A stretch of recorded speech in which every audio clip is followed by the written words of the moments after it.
Yo, what is going on, everybody? It's your boy, the Game Prophet, and welcome to my WrestleMania 35 review. It is Monday, the next day. It's about 11 in the afternoon, or noon, I guess. I watched the show last night with a good friend of mine, the wrestling guy. Shout out to him. He's a regular in the streams and whatnot. But we watched it over on Twitch together and streamed it for some people, and it was pretty fun. Good show all in all. I've seen people say it's the greatest WrestleMania of all time. And while I don't agree with that, I feel like it was a good WrestleMania, maybe the best in years. I think better than last year's, better than 33 maybe, definitely better than 32. 31 was pretty good, so we'll see how it holds up at the end of the day. But it was a pretty good show overall, so I'm going to go by and kind of highlight how I felt about some of this stuff. And then we got some music playing in the background, so should be pretty fun. So first match of the night, first match that I caught was Tony Nese versus Buddy Murphy, and you know, I didn't have much to say about this match. I kind of get tuned out of the matches when there's not a lot of people in the crowd. Like I could tell people were still piling in. Eventually towards the end, I think they filled up the place a little bit better, but good match in terms of I wasn't expecting Tony Nese to win, because Tony Nese did win. He became the new Cruiserweight champion. A lot of people speculate that means Buddy Murphy is going to the main roster, which, I mean, he's already on the main roster, but to Raw or SmackDown, maybe even NXT. That would be pretty cool, going back there and being a singles guy. But no, it was a good little match, and I had nothing to complain about. Tony Nese, you know, I guess well deserved. You know, my boy JD's a big Tony Nese fan, so there was a lot of people loving that. Alright, next up we had the Women's Battle Royal. Now I caught part of this, only part of it, because I was still cleaning up. It was the pre-show, so I wasn't really all too worried about it. And your winner was Carmella, which was, I mean, I think they just threw it together. I thought Asuka was going to win. I saw Ember Moon out there. I was thinking, oh, Ember Moon's back, she's going to win. You know what I mean? I saw, and then the Sarah Logan, they faked Sarah Logan, and then Carmella was actually on the outside. She rolled out or something. She rolls back in, throws her out. Carmella wins, and then later on she did have a dance break. So big night for Carmella, I guess. I guess they're giving her some time on the biggest show of the year. The next match, I don't have a picture for it, but it was Kurt Hawkins and Zack Ryder defeating the Revival. Good storytelling. I liked how this was put together. I think the Revival made Hawkins. I mean, Hawkins and Ryder are no slouch. They've been doing this for a long time. You know what I mean? But the Revival really, you know, helped them get put over as a tag team, and you know, like another feel-good story. You know, the losing streak ends. I wish it could have been on the main card. I wanted this to have more build-up because they have losing streaks. So I think they could have capitalized on this a lot better. But I'm glad they did it anyways. Poor Revival. Hopefully this means a SmackDown switch. Alright, next up we had the Andre the Giant Memorial Battle Royal, where Braun Strowman took this one home. There's a lot of talented guys in here that I was like, this guy could win, this guy could win. I thought EC3 was going to win. That was my first guess, so he got tossed out pretty early. So I switched my pick to Mustafa Ali. Turns out he didn't really win. And it was the predictable Braun Strowman who eliminated Colin Jost at the end. And I guess Michael Che, I think he eliminated as well. So Braun Strowman wins. This trophy never really meant anything. So it was okay. You know, these matches kind of aren't. It's just for to get the crowd a little bit pumped up. You know, lift the crowd up if you're playing TW. I saw Lucha House Party in there. I saw, you know, Gable and Bobby Roode. Tyler Breeze, I think, has short hair now. I saw Shelton Benjamin and the Hardys in there, so it was a nice little match. I wish they would have threw a curveball at us and had Mustafa or Andrade or EC3 win, but you know, I guess Braun is still getting pushed, even though his momentum is dead in the water.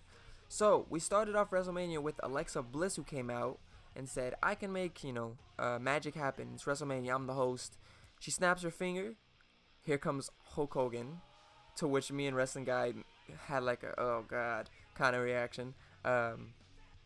Pretty funny. But after that, Paul Heyman came out, and I was like, there's no way they're going to have Brock come out right now. And I was like, they are. As soon as he got in the ring, I was like, Brock's about to fight right now. And Paul Heyman teased that they're gonna go to UFC. He says they got the ultimate respect for him or something. And yeah, the Universal title match was actually first.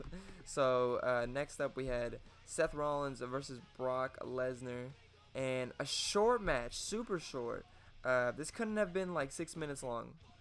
I mean, I don't have the exact time, but I feel like it might have been like I don't even think 7 minutes.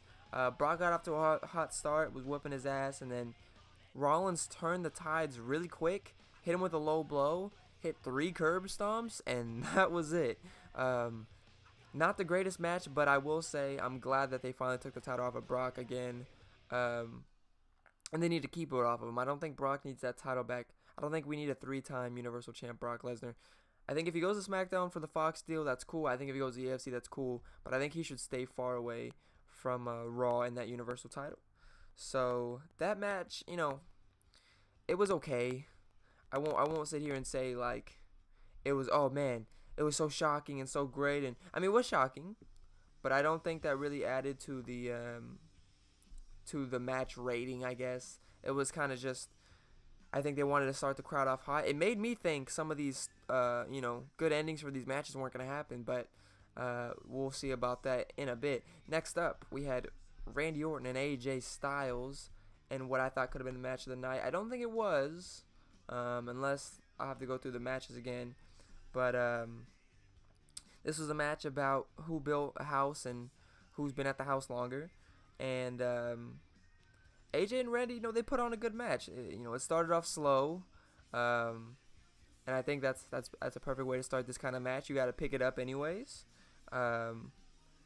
At the end, they seemed a little bit gassed, but AJ got the job done. AJ defeated Randy Orton. I think this might be one of their send-offs. Is AJ going to Raw or is Randy going to Raw? I said AJ on the stream, but it could be Randy. I mean, I could totally see Randy going to Raw as well. So who knows about that? Next up, we had the SmackDown Tag Team Title match. It was the Usos, The Bar, Aleister Black, and Rusev and Shinsuke. I got this prediction right. I predicted the Usos. They did retain.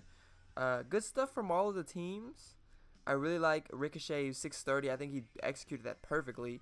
The whole scene with a sequence of finishers and Black Mass to Kinshasa. It was cool. It was very cool. I am glad that they gave these teams.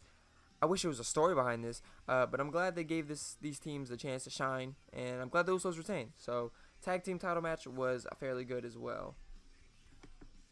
Next up, we had The Miz versus Shane, which was my shocker pick of the night as like a good match because I wasn't expecting much from this match. I didn't know it was Falls Count Anywhere, to be fair. I had no idea. I didn't really follow this. I did follow the story, but some of the details are kind of scarce, so I didn't know it was Falls Count Anywhere.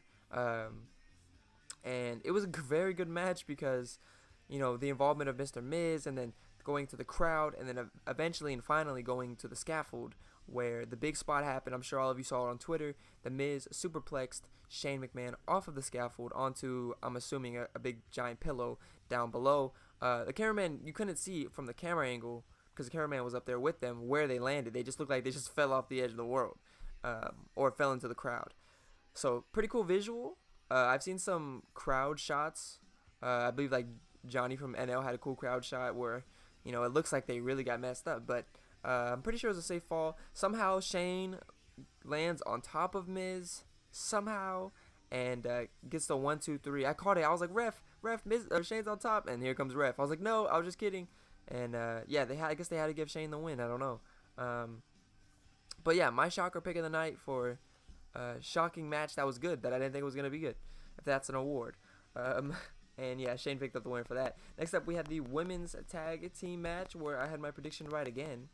I had almost all predictions right in this, I'm pretty sure, except for the pre-show. I didn't get any right. And I'm pretty sure I got all of these right, except maybe Corbin Kurt. Yeah, I think I got everything right except Corbin Kurt. So, women's tag team title match. The Iconics and I think the Divas of Doom, was that their name? Beth and Natalia. And then we had the Samoan SWAT team, Tamina and Nia Jax. And we had the Boss and Hug Connection, which is probably the worst tag team name you can have in this company. And there's a lot of bad tag team names in this company. Nice little match. I kind of was falling in and out of it. I think there was a lot of confusion on who was legal and who wasn't. So it kind of takes you out of the match a little bit.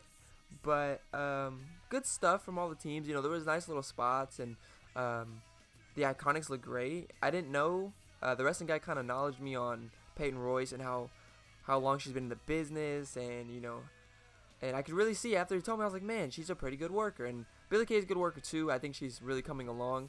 But at first, she definitely didn't seem like it. And I think it's always been there for Peyton Royce. I also thought the performance of Beth Phoenix wasn't that bad. She looks a little stiff, but as a wrestling guy told me, she always looked stiff back in the day wrestling. So maybe it's just me misremembering how she used to wrestle. But yeah, no, good match here. Like I said, the Iconics took home the win, which is good. I think they're the only true tag team in this, besides maybe, I mean, Natalia and Beth are, you know, past. I didn't think they were gonna win the titles, and I'm glad Tamina and Nia Jax didn't win, because who would beat them? And Boss and Hug, you know, it's if one of them goes to SmackDown, one of them goes to SmackDown. I think they're making the women's division like both brands now that they're combining the titles. It's insane. I don't know what's gonna happen. So fingers crossed they don't end the brand split. Next up, we have the most emotional match of the night, and probably my favorite match of the night, just because of the ending. And I mean, it was a good match too. So that was Kofi Kingston, Daniel Bryan for the WWE Championship. And icing on the cake, even after the match, they brought back the old WWE title, but I'll get to that in a second. Man, when Kofi came out, just like goosebumps. Like, you can feel like history was about to be made. You know what I mean? Like, the crowd knew it, I knew it, the wrestling guy knew it, the stream knew it, everyone knew it. And Kofi was just, he was looking great. You know what I mean? The New Day, I said they had a gift for him. As soon as I saw the belt under the podium, I was like, oh, okay, or whatever. You know what I mean? The little thing on the outside with the championship, I was like, okay, well, he's gonna win, because why would they tease that? I thought it was gonna be a New Day belt, for being honest. Glad it wasn't. Very good match. Daniel Bryan looked great. The kicks he was delivering and the stomps he was delivering, very heel-like. He plays a great heel, which is crazy, because now Kofi is doing the story of the old Daniel Bryan, and the new Daniel Bryan is, you know, the authority type. Oh, you're just a B-plus player, you know, telling that to Kofi, which is crazy. It's a crazy world how this WWE, I can't even like process this, because just at WrestleMania 30, what, 5 years ago, it was reversed. You know, it wasn't Kofi that was the champ, but it was reversed. Daniel Bryan was in Kofi's shoes, and you know, Triple H didn't want him to succeed, and now Vince doesn't want Kofi to succeed. And very cool storyline. I think WWE doesn't get it right a lot, but I think with this one they definitely got it right. And I'm glad that they didn't try to pull some swerve with the New Day turning heel or something. I'm glad that they kept it how it should be, and Kofi becomes the first African American WWE champion. I know the Rock was the champion, but I think he's half Samoan as well, so he wasn't full. And some of you are quick to say, like, what about Booker T? But he was a world heavyweight champion. He was never the WWE champion.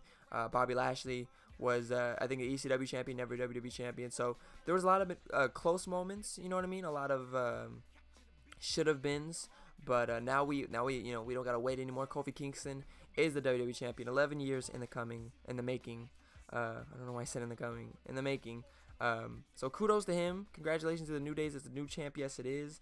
And like I said, they brought out the old WWE title with the black strap, which I'm way more a fan of. I mean, obviously this title fit Daniel's gimmick, but I didn't want Kofi to hold up that title. I don't like that title. Kofi needs to hold up the real title, and he did. So super cool moment. Next up, we had another squash match. I guess Rollins Brock wasn't squash, but this match was a little weird. I think the wrestling guy told me, and I kind of was like, oh yeah, that there was a report Rey Mysterio was injured, so maybe that's the reason why this went a little short. But this followed Kofi Bryan, which is always hard to do, so I didn't think it was going to go long anyways. Rey gets off to a quick start, 619, comes off the top rope, Joe chokes him out, and that's the end of the match. Literally, he no-souls a 619 and chokes out Rey Mysterio to retain his title. I don't know, nothing to say about this. This could have been a lot better if, you know, they put it at a different spot in the card, but it had to follow the WWE title, which is crazy that the US title is going on after. But now I know why, because it was just kind of a let's calm everyone down match.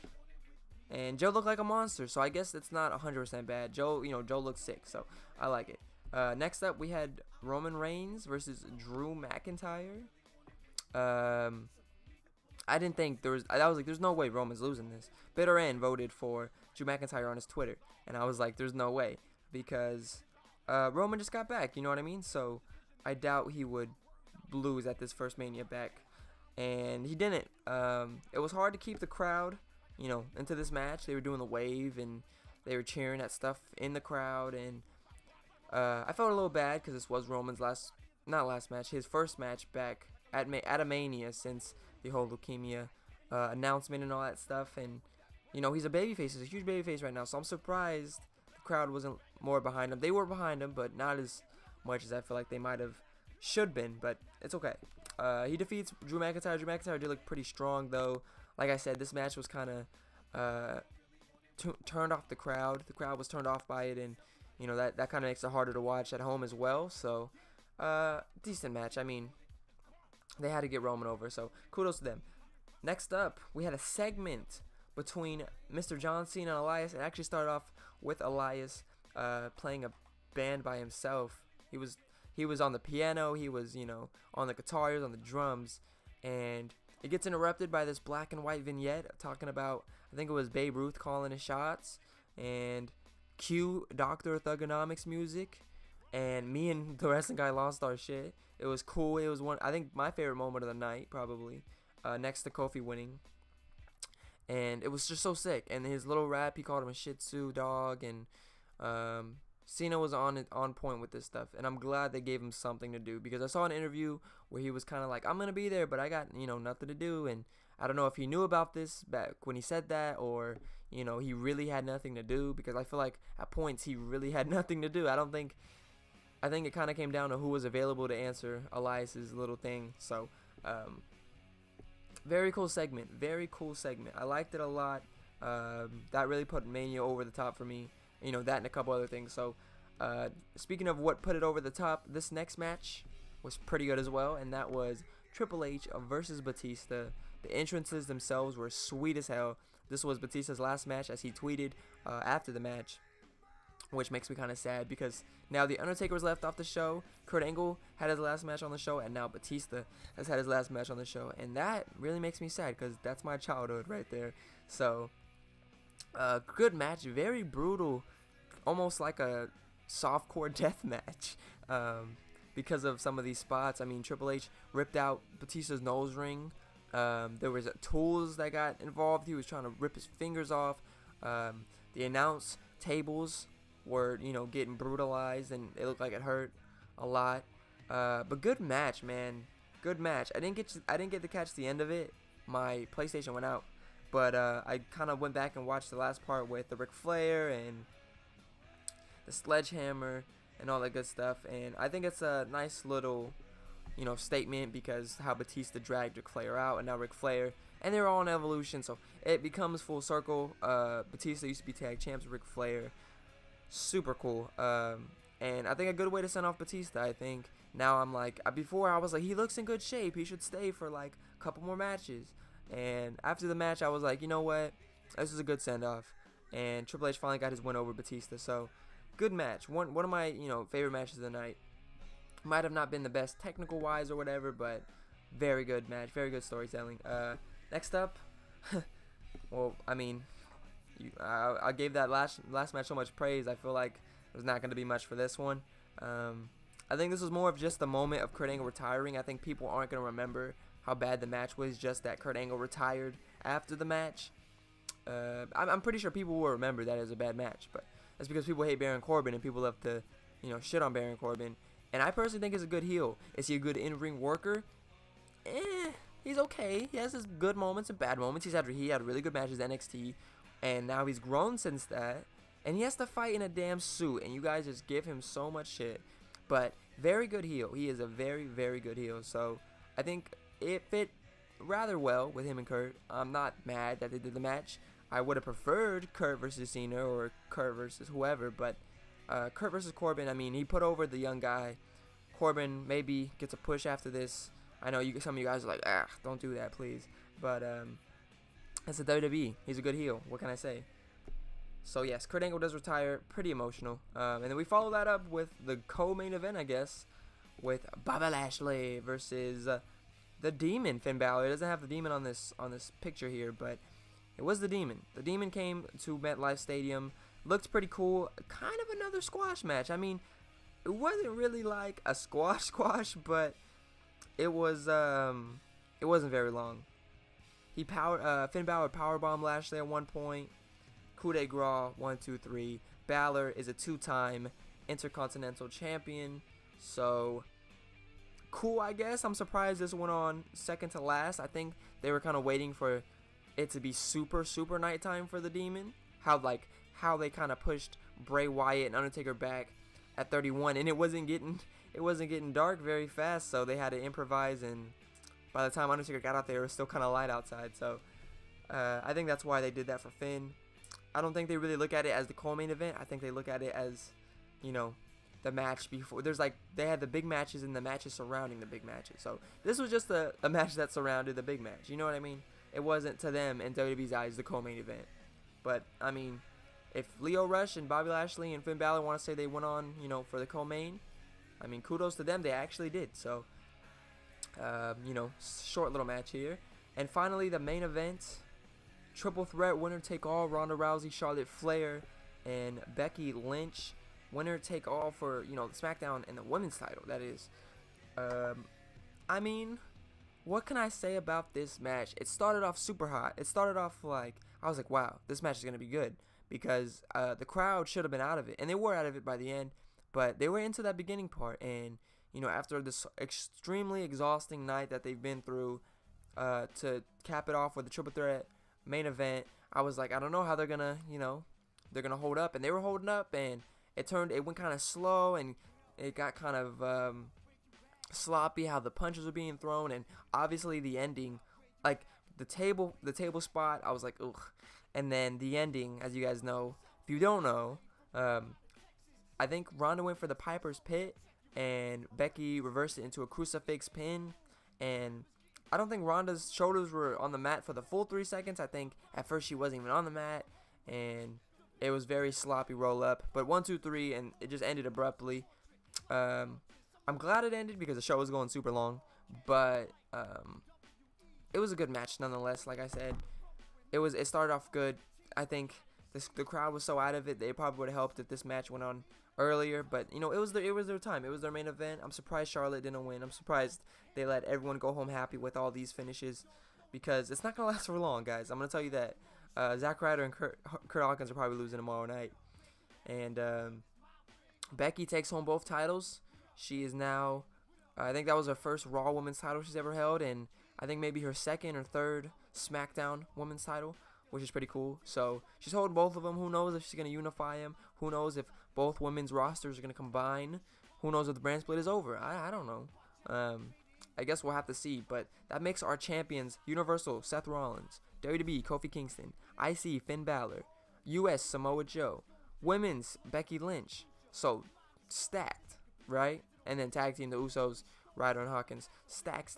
I'm loving it. So, all in all, like I said, it was a good Mania. I've seen a lot of people calling it the best Mania of all time. I agree that it's the best Mania in years. I think you can make the argument for top 5.